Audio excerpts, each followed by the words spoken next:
فضائی طور پہ نشانہ بنا رہا ہے، اور امریکی وزیر خارجہ ٹونی بلنکن بھی پہنچ گئے ہیں وہاں پہ، اور جنگ بندی کی کوششیں بھی شروع ہو چکی ہیں۔ حماس کے ترجمان نے کہا کہ اسرائیل نے پورے غزہ میں رہائشی عمارتوں کو نشانہ بنایا ہے، اور حملے کی کوئی پیشگی اطلاع بھی نہیں دی گئی۔ یہ جو عالمی قوانین ہیں ان کے مطابق آپ شہری آبادی کو حملوں کا نشانہ نہیں بنا سکتے، اور اگر آپ نے کوئی اٹیک کرنا ہو تو باقاعدہ اس کی وارننگ یا اطلاع دی جاتی ہے۔ تو اقوام متحدہ کے مطابق غزہ میں اسرائیلی حملوں میں اقوام متحدہ کی جو امدادی ٹیم ہے اس کے بھی 12 کارکن ہلاک ہو چکے ہیں، اور اسرائیل نے جو ہے وہ فلسطینیوں کی تمام خوراک، بجلی، ایندھن کی فراہمی یہ سب بند کر دی ہے، اور شہر کے جو ہاسپٹل ہیں وہاں پہ اب جنریٹر چلائے جا رہے ہیں، ان کی مدد سے زخمیوں کو امداد دی جا رہی ہے۔ تو ہسپتالوں میں بجلی نہیں ہے، اور ایندھن کی قلت کی وجہ سے پورا جو غزہ ہے وہ اندھیرے میں ڈوبا ہوا ہے۔ حماس کے عسکری ونگ القسام بریگیڈ نے طوفان الاقصی کے نام سے اسرائیل کے خلاف کیے گئے آپریشن کی ویڈیو بھی جاری کر دی ہے، کچھ 3.5 منٹ کی ویڈیو جو آپ کو ہم دکھا نہیں سکتے ڈیو ٹو کاپی رائٹس بھی ہیں اور وائلنس بھی ہے، تو یوٹیوب جو ہے وہ اس بات کو ریسٹرکٹ کرتا ہے کہ آپ کو جنگ و جدل دکھائیں۔ تو اس ویڈیو میں میں آپ کو بتاتا ہوں کہ اس کے اندر کیا ہے۔ اس کے اندر جو ہے وہ فائرنگ اور مارٹر حملے اور راکٹوں کی بارش ہے، اور فضا سے جو وہ ابابیلیں بن کر فلسطینیوں نے اٹیک کیا تھا اس کی بھی یعنی پوری عکس بندی ہے۔ اسرائیلی بھاڑ کو بموں سے اڑاتے زمینی اور فضائی راستوں سے اسرائیل میں داخل ہوتے دیکھا جا سکتا ہے، پوری ایک ویڈیو بنائی گئی ہے، اور پھر اس میں دعائیں مانگتے ہوئے دکھایا گیا یعنی اٹیک کے وقت۔ اور القسام بریگیڈ کے کمانڈو کے ہیلمٹس اور گنوں پر یہ کیمرے لگے ہوئے تھے جن سے یہ عکس بندی کی گئی ہے۔ پورا جو اٹیک تھا یہ پلان تھا، اور ہر فوجی جو فلسطینی تھا اس کے ہیلمٹ کے اوپر کیمرہ لگایا گیا تھا، اور پھر ڈرون کے ذریعے بھی وہاں کی عکس بندی کی گئی ہے، اور بم گرانے والے ڈرون کے اوپر بھی کیمرے لگے ہوئے تھے۔ تو اس سب کی فوٹیج جو ہے وہ کٹی کی گئی ہے۔ ڈرون اٹیک کے بعد جو ہے واپس مرکز پہنچ گئے تھے تو ان کی ایک ویڈیو بنائی گئی ہے۔ تو اس میں جو ہے تباہ شدہ اسرائیلی فوجی گاڑیوں اور فوجی کیمپوں میں جا بجا پڑی اسرائیلی فوجیوں کی لاشیں بھی دکھائی دی ہیں۔ تو دنیا جو ہے وہ یہ ویڈیو دیکھ کے حیران ہے کہ کس طرح انہوں نے پلان کے ساتھ اٹیک کیا، اور اس کا رزلٹ بڑا یعنی اس حملے کا جو نتیجہ ہے وہ 100% رہا، اور اس طرح اتنی بڑی پلاننگ کے ساتھ جو کارروائی کی گئی اس کی کوئی مثال نہیں ملتی۔ اس کے علاوہ سابق وزیر اعظم شہباز شریف کے ان کے اپنے حلقے کے دورے کے دوران جن لوگوں نے ان کے اوپر اٹیک کیا تھا، ان کی گاڑی کو روکا تھا، ان کو برا بھلا کہا تھا، ان کی شناخت کر لی گئی ہے۔ تقریباً 94 لوگ ہیں جن کو آئیڈینٹیفائی کر لیا گیا ہے، اور ان کے خلاف مقدمہ درج کر لیا گیا ہے۔ پولیس ذرائع یہ کہتے ہیں کہ ملزمان کی گرفتاری کے لیے باقاعدہ ٹیمیں تشکیل دے دی گئی ہیں، جو یہ ویڈیوز بھی بنا رہے تھے اور وہاں پہ گالی گلوچ بھی کر رہے تھے، اور انہوں نے اس ویڈیو کو بعد میں سوشل میڈیا پہ اپلوڈ بھی کیا۔ اور یعنی اس وقت یہ کہا گیا مسلم لیگ نون کی جانب سے کہ یہ ان کے ووٹر سپورٹر تھے جو شکوہ گلہ کر رہے تھے۔ بعد میں شہباز شریف نے چند لوگوں سے ملاقات بھی کی تھی جن کے حوالے سے کہا گیا کہ یہ وہ لوگ ہیں جنہوں نے ان کے یعنی ان پہ غم و غصے کا اظہار کیا، لیکن اب پولیس یہ کہتی ہے کہ وہ کچھ اور لوگ تھے جنہوں نے یہ شرارت کی تھی، ان کو ہم نے آئیڈینٹیفائی کر لیا، اب ان کو بھی جو پکڑا جائے گا یا گرفتار کیا جائے گا۔ ایک اور خبر ہے وہ ایک صحافی کے حوالے سے ہے۔ یہ صحافی بڑے معروف صحافی ہیں، رانا عظیم، زیادہ تر ان کا تعلق جو ہے وہ صحافت کی جو سیاسی سرگرمیاں ہوتی ہیں نا، یعنی جو ان کی تنظیمیں ہوتی ہیں ان سے ان کا تعلق ہے۔ میرے بڑے اچھے دوست ہیں، بڑے برخودار قسم کے انسان ہیں، لیکن نظریات کا فرق ہوتا ہے، تو وہ چونکہ پی ٹی آئی کو بہت سپورٹ کرتے ہیں تو ان کے خلاف ایک مقدمہ درج ہوا ہے بجلی چوری کا۔ آج کل چونکہ پولیس ایکٹیویٹی کر رہی ہے اور یہ دیکھ رہی ہے کہ کہیں بجلی چوری تو نہیں ہو رہی، تو وہ شاد باغ میں جہاں رہائش ان کی ہے وہاں پر لیسکو والوں نے چھاپا مارا، ان کا میٹر چیک کیا، ان کا میٹر بند پڑا تھا لیکن ان کا اے سی وہ کہتے چل رہا تھا، یہ ان کا بیان ہے۔ لیسکو نے باقاعدہ مقدمہ درج کیا ہے کہ ایک بند میٹر کے اوپر اے سی چلایا جا رہا تھا، اب میٹر بند ہو اور وہ چل رہا ہو تو اس میں غلطی اس شخص کی نہیں ہوتی جس کا میٹر بند ہے۔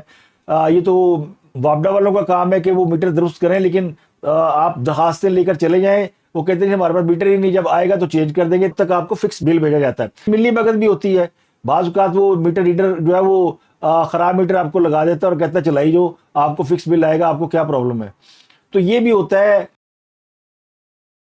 اب رانا عظیم کے حوالے سے جو صحافتی حلقے ہیں وہ یہ کہتے ہیں کہ رانا عظیم جو ہے یہ بنیادی طور پہ عمران خان گروپ کا ہے اور یہ اس کا اپنا ایک نظریہ ہے، اور چونکہ پی ڈی ایم پہ بڑی تنقید کرتے ہیں، فوج پہ تنقید کرتے ہیں، جو سارے یوتھ ہی کرتے ہیں تو وہ بھی کرتے ہیں. ایک ٹیلی ویژن چینل کے اوپر وہ پروگرام بھی کرتے ہیں اور اپنا ویلاگ بھی کرتے ہیں اور خاصے ووکل ہیں. تو ان کو شاید انتقام کا نشانہ بنانے کے لیے یہ کارروائی کی گئی ہے. یہ تاثر کافی اسٹرانگ پایا جاتا ہے کہ حکومت صحافیوں کے خلاف انتقامی کارروائی کر رہی ہے. اب حکومت کر رہی ہے، کوئی اور کر رہا ہے یا کوئی ادارہ کر رہا ہے، لیکن اب تو وہ حکومت ہی نہیں ہے. جب شہباز شریف کی حکومت تھی تو اس دور میں بھی رانا عظیم نے بہت کچھ کیا تھا، لیکن اس وقت کسی نے ان کو ہاتھ نہیں لگایا. بلکہ پیمرا کے شاید بورڈ کے ممبر بھی ہیں، عمران خان صاحب نے انہیں لگایا تھا. تو اب ان کے خلاف اس کارروائی کو انتقامی کارروائی قرار دیا جا رہا ہے. تو ہو سکتا ہے یہ بات درست ہو، رانا عظیم پہ کوئی اس قسم کے الزامات ماضی میں رہے نہیں کہ وہ اس قسم کی غیر قانونی سرگرمیوں میں ملوث رہے ہوں. ان کے اوپر اور بڑے الزام ہیں، اس کے اوپر ڈھنگ کا کوئی کیس ڈال دیتے تو زیادہ اچھا ہوتا. یہ بجلی چوری کا کیس ڈال کے تو کیس ڈالنے والوں نے جو ہے وہ اپنی کیا کہتے ہیں عزت ہی خراب کی ہے. لوگ جو ہے وہ خاصے ناراض ہوں گے کیونکہ وہ ان کو ہرگز اچھا نہیں سمجھتے. ہمارے یہاں بڑی ایکسٹریم پوزیشن ہے نا، یا ساڑھے نال ہے یا ساڑھے خلاف ہے. اچھا یہ لوگ کہتے ہیں عمران خان کی وجہ سے شروع ہوا، لیکن میں سمجھتا ہوں کہ نہیں، یہ شروع کیا تھا جارج بش نے. یہ جو چھوٹا بش تھا نا، 9/11 کے بعد اس نے مشرف کو فون کیا تھا اور کہا تھا کہ آپ ہمارے ساتھ ہیں یا ہمارے خلاف ہیں. اور پھر مشرف صاحب کے پاس کوئی چوائس نہیں تھی. مشرف نے کہا جناب اسی سے تاڑے نال ہی گیا، تاڑے خلاف جاؤ گے تو سانو بڑی کٹ پینی ہے. جو پیغام دیا گیا تھا وہ یہی تھا کہ اگر آپ ہمارے ساتھ نہیں ہیں تو پھر آپ بھی افغانستان کے ساتھ کھڑے ہیں، افغانستان کو رون دیں گے تو آپ کو بھی رون دیں گے. تو مشرف اس وقت اس نے گالیاں کھا لی، برا بلا سن لیا، لیکن اس نے ظاہر ہاتھ کھڑے کر دیے. اب وہ فوج کا سربراہ تھا، چیزوں کو سمجھتا تھا یا پھر ڈرپوک تھا، اللہ بہتر جانتا ہے کیونکہ اب اس دنیا میں نہیں ہے. لیکن یہ اس وقت دھمکی سامنے آئی تھی کہ آپ ہمارے ساتھ ہیں یا ہمارے خلاف ہیں، تو ایک طرف آپ کو ہونا پڑتا ہے. تو اب آپ دیکھیں پچھلے 15-20 سال میں صحافت بھی اس طرح ہے، آپ کو ایک طرف اپنی جو نا وہ ٹلٹ دکھانا پڑتا ہے یا آپ کا ہوتا ہے.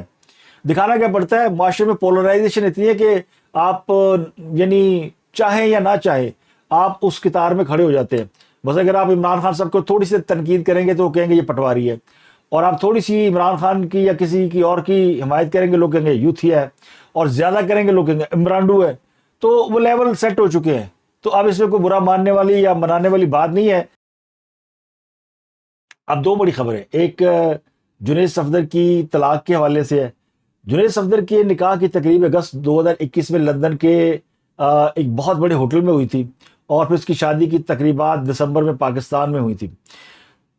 ان دنوں مجھے یاد پڑتا ہے تو کوئی ایسے ایام سوگ چل رہے تھے، اور میں نے اس پہ 1-2 پروگرام بھی کیے تھے، تو مجھے بہت زیادہ تنقید کا سامنا کرنا پڑا تھا. تو میری تنقید جو تھی وہ کوئی تنقید برائے تنقید نہیں تھی. میں نے صرف یہ کہا تھا کہ ایام سوگ میں شادی کی تقریبات جو ہے وہ اچھی بات نہیں ہوتی، اور اس کو یعنی اگر 2-4 دن آگے پیچھے کر لیا جاتا تو اس قسم کی میں نے بات کی تھی، مشورہ دیا تھا. لیکن مجھے بہت زیادہ اس کا ریبٹل آیا تھا. اب ان کی ہوگی طلاق، اور اسی بات کا مجھے خدشہ تھا کہ پھر وہ کہتے ہیں نا کہ کچھ چیزیں ایسی ہوتی ہیں جو ٹریڈیشنز ہیں، وہ اگر ہم ان پہ نہیں عمل کرتے تو پھر ہمارے توہمات ہیں کہ اس کی وجہ سے یہ سب کچھ ہو گیا. تو میں سمجھتا ہوں کہ شاید اس وجہ سے بھی ہوا ہو. بڑی زبردست جوڑی تھی، اور یہ سیف الرحمان کی صاحبزادی ہیں عائشہ. ان کی جنید صفدر کے ساتھ شادی ایک بڑی آئیڈیل شادی تھی، تقریب بہت بڑی تھی. جب دسمبر میں پاکستان میں تقریبات ہوئی تھی تو جنید بڑا خوش تھا، گانے وانے گا رہا تھا. اب ان کی طلاق ہو گئی، اور ان کی طلاق جو ہے وہ آج نہیں ہوئی، کئی مہینے پہلے ان کی علیحدگی ہو چکی ہے. لیکن فیملی کی جانب سے اس بات کی تصدیق نہیں کی جا رہی تھی، اور یہ بات چھپائی جا رہی تھی یا اس کے اوپر زبان بند تھی. کچھ لوگوں نے خبر بریک کر دی تھی، کچھ صحافیوں نے ویلاگ بھی کر دیے تھے کہ بڑی شادی بریک ہو چکی ہے. تو یہ خبر بہت سے لوگوں نے شیئر نہیں کی، میں نے بھی شیئر نہیں کی، میرے پاس تھی لیکن کوئی کنفرمیشن نہیں تھی اس بارے میں، اور فیملی کنفرم نہیں کر رہی تھی. اطلاعات یہ تھی کہ دونوں علیحدہ علیحدہ رہ رہے ہیں، اور جنید صفدر علیحدہ رہ رہے تھے اور ان کی بیگم علیحدہ رہ رہی تھی. اب انہوں نے جنید صفدر نے باقاعدہ انسٹاگرام کے اوپر یہ ٹویٹ کیا ہے کہ جو میری شادی کے حوالے سے خبریں ہیں وہ درست ہیں اور میں اس کی تصدیق کرتا ہوں.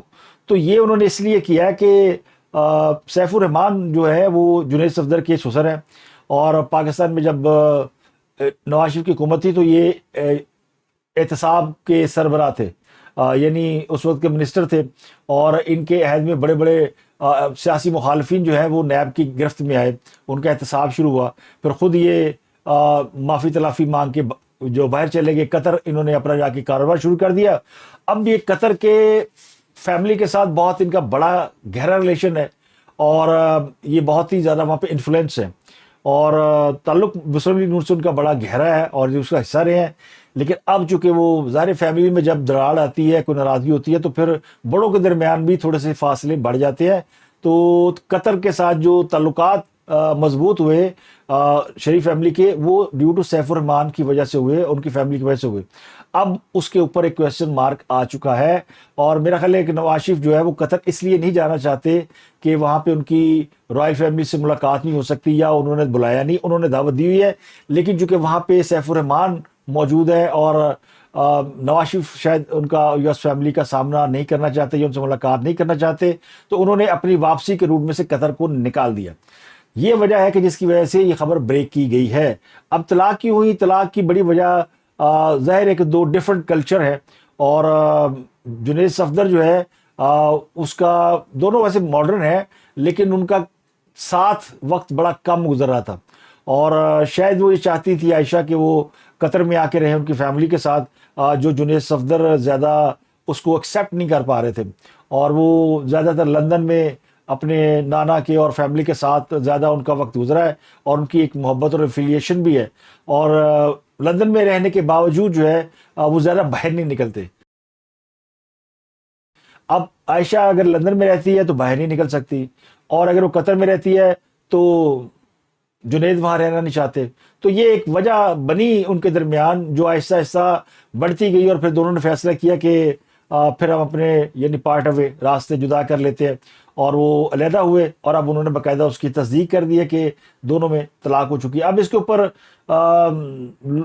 یوتھیو تو بڑا خوش ہے, وہ کہتے نہیں عمران دی طلاق دا مذاق اڑاندے, سنا ہوں تہاڈی بھی بیٹے دی طلاق ہو گئی ہے, مریم کو ہٹ کر رہے ہیں. اب ظاہر مریم کے لیے ایک دکھ کی خبر ہے, اس کا ایک ہی بیٹا ہے, اور اس کی بھی شادی بھی انہوں نے بڑی دھوم دھام سے کی. خود مریم بڑا یعنی انہوں نے پارٹیسپیٹ کیا خوشی سے, اور وہ خاصی نہال نظر آتی تھیں. اب ایک پولیٹیکل مرحلہ ایسا آ گیا کہ ان کی انگیجمنٹس ہیں, اور وہ پچھلے کچھ عرصے سے اپنے والد کو یا ان کی واپسی کے لیے جدوجہد کر رہی ہیں اور پارٹی کو سنبھال رہی ہیں, تو ان کے لیے فیملی کو شاید لک آفٹر کرنا اتنا آسان نہیں رہا. اور وہ کہتے ہیں جوڑے آسمانوں پہ بنتے ہیں. بہرحال اس خبر کو کہتے ہیں کہ جی اس کے اوپر یہ پرائیویٹ معاملہ تھا, اس پہ بات نہ کی جائے, یا پرائیویٹ رہا نہیں. اگر یہ وہ نہ کرتے ٹویٹ یا انسٹاگرام پہ شیئر نہ کرتے جنید, تو شاید اس کے اوپر بات نہ ہوتی. لیکن چونکہ سبھی بات کر رہے ہیں اور بات کرنا ضروری ہے, میں نے تو اس حوالے سے بات کر دی کہ ان کی جو طلاق کی وجہ ہے وہ کوئی ایسی نہیں ہے کہ بہت زیادہ کوئی اختلاف ہو گئے ہوں, یا عائشہ جو پی ٹی آئی کی دیوانی ہے اور وہ نون لیگ کی, ایسا نہیں ہے, ایسا بالکل نہیں ہے. تعلق ابھی بھی ان کا پی ایم ایل این کے ساتھ ہی ہے, اور یہ پولیٹیکل. اور بڑی اچھی بات جنید صفدر نے عائشہ کے لیے گڈ وشز چھوڑی ہیں. تو اب فرح گوگی اور بشرا بیگم کی جو دوسری آڈیو لیک ہے, اس کی کچھ آپ کو میں ٹرانسکرپٹ پڑھ کے سناتا ہوں. یہ پارٹ 2 ہے, 5 نومبر 2022 کی آڈیو لیک ہے. پہلی جو آڈیو لیک تھی وہ 25 مئی 2022 کی تھی. یہ کال جو ہے وہ 5 نومبر 2022 کو ہوئی ہے, اور اس میں بھی بشرا بی بی کہتی ہیں سلام فرح گوگی کہتی ہے جی بی بی. بشرا بی بی کہتی ہیں فیصل اور فہیم کا کیا ہوا؟ فرح گوگی اس پر کام چل رہا ہے. بشرا بی بی صرف کام نہیں چلانا, ہمیں پورا کام کرنا ہے. یہ نقطہ ہائی لائٹ ہونا چاہیے کہ آدم سواتی پر ظلم کس نے کیا. فیصل اور فہیم کا نام سامنے آنا چاہیے. آگے ہدایت دو کہ ارشد شریف کے مقدمے میں فوجیوں کا نام آنا چاہیے.